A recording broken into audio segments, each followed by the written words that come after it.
que a gente sabe até aqui desse avião, do que ele estava fazendo, das possíveis circunstâncias nas quais essa aeronave se envolveu até esse acidente? Nós estamos falando de um King Air 90. É considerado um avião de extraordinário êxito na aviação executiva e aviação geral. Ele tem um peso máximo de decolagem em torno de 5 toneladas. Para vocês terem uma ideia, um avião comercial de grande uso no Brasil, um Boeing 737, um Airbus, chega a 70 toneladas, para vocês terem uma ideia das diversas relações entre tamanhos de aeronaves. O King Air 90 está aí há mais de meio século. É um avião, portanto, muito bem apreciado, é um avião considerado de fácil e dócil pilotagem, ele tem grande aceitação no Brasil, porque ele é capaz de pousar, de operar em pistas curtas, em pistas mal preparadas, é considerado bem motorizado e ao longo de todos esses anos veio sofrendo muitas e muitas atualizações. Portanto, é uma boa aeronave, nada a dizer em relação a isso. O que ele estava fazendo? Decolou de Goiânia e ele ia para Caratinga. Vocês terem uma ideia dessa distância. Ela é em linha reta, em linha de voo, é sempre um pouco mais, mas vocês terem uma ideia, são 826 quilômetros. O alcance desse avião é pelo menos o dobro disso, ou seja, estava perfeitamente dentro da capacidade dele de transportar peso e perfeitamente dentro da performance. Esse é um avião que voa em média, porque são muitos os modelos, esse avião atinge uma velocidade em cruzeiro média ali em torno dos 400 km por hora, um pouquinho menos, um pouquinho mais, mas é considerado uma aeronave deste ponto de vista não exatamente das mais velozes, mas muito confiável. Onde ele ia pousar? Aí começamos a complicar um pouco a nossa história. Ele ia pousar no aeroporto de Caratinga. O aeroporto de Caratinga tem uma pista de 1.080 metros.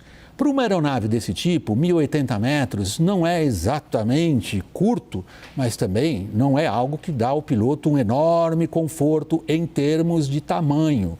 Porque a gente tem que considerar que Caratinga está a 2.000 pés de elevação, em torno de 700 metros. E isso afeta já a performance de qualquer aeronave, sobretudo quando faz calor, mesmo considerando o fato do King 90 ser um turbo-hélice. Portanto, ele é menos suscetível a essas variações do que os pilotos chamam de altitude e densidade do que um avião que opera com motores a pistão. Voltando à questão de Caratinga. Vocês estão vendo os morros em volta dessa pista? Piloto nenhum gosta disso. Esportivamente falando, é divertido para os pilotos, digamos, toda a série de manobras necessárias para ter um pouso seguro, calculado e estável, levando em consideração a topografia. A topografia de Caratinga não é das mais favoráveis para avião nenhum, mesmo considerando o fato do King 90 aproximar uma velocidade ali em torno de 180 km por hora, o que não é muito veloz em termos de aviação, mas já está ali exigindo do piloto muita atenção. Prosseguimos então. Que distância do aeroporto esse avião se acidentou? Vamos conferir. Isto é fácil, isto é um fato, isto não é interpretação. São pouco mais de 4 quilômetros, 4.000 e poucos metros. Isso aí a gente mede em qualquer desses aplicativos da internet, sabe-se exatamente o local do acidente, sabe-se exatamente o local do aeroporto. Portanto, esta medida é razoavelmente exata. Local do acidente, 4 quilômetros da pista. Isto significa uma aproximação de mais ou menos, um pouco menos, os pilotos falam sempre em milhas náuticas, de mais ou menos, um pouco abaixo de 3 milhas náuticas. Qual é o problema ali? É que exatamente no ponto em que as aeronaves costumam ficar alinhadas com o eixo da pista, que é onde ele caiu, há fios de alta tensão. Vamos conferir. Esses fios estão perfeitamente registrados. Estamos vendo os fios através do aplicativo Google Earth. Qualquer um de vocês pode conferir o que nós fizemos.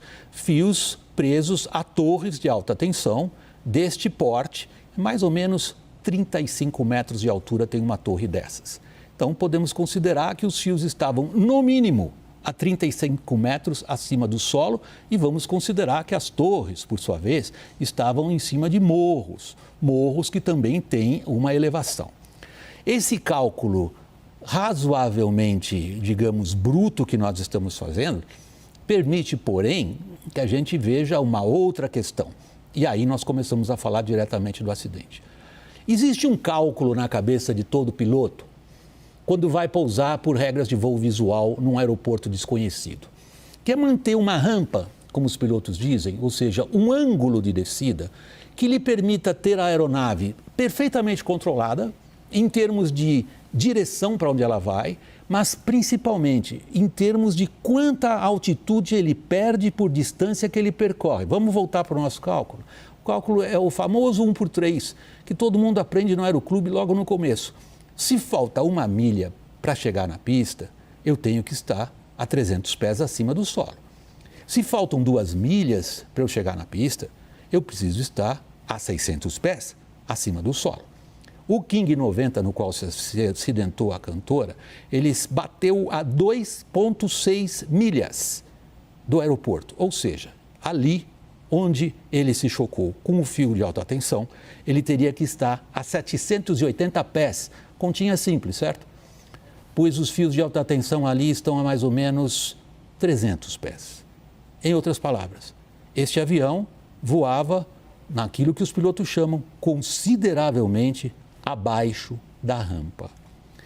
Nós queremos trazer um vídeo para vocês que circula nas redes sociais, tirado da cabine de um outro avião de pequeno porte, um bimotor também, nada a ver com esse King, para vocês terem uma ideia da sensação do piloto nesse momento de aproximação com essa, olhem bem, à esquerda está sentado o comandante, o avião é um Baron, é um avião a pistão, bimotor, muito bem consolidado. Olhem para baixo, à esquerda, vocês vão ver a estrada e a cachoeira ali na frente. É nesse ponto que ele bateu no fio de alta tensão. Este avião, o Baron, passou, como a gente diz na aviação, alto. O King passou ali baixo, em termos relativos. Olha a cachoeira ali onde o King caiu.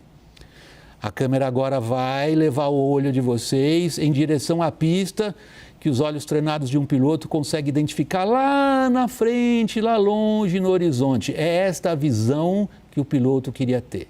Vamos ver do ângulo invertido agora? Eixo invertido?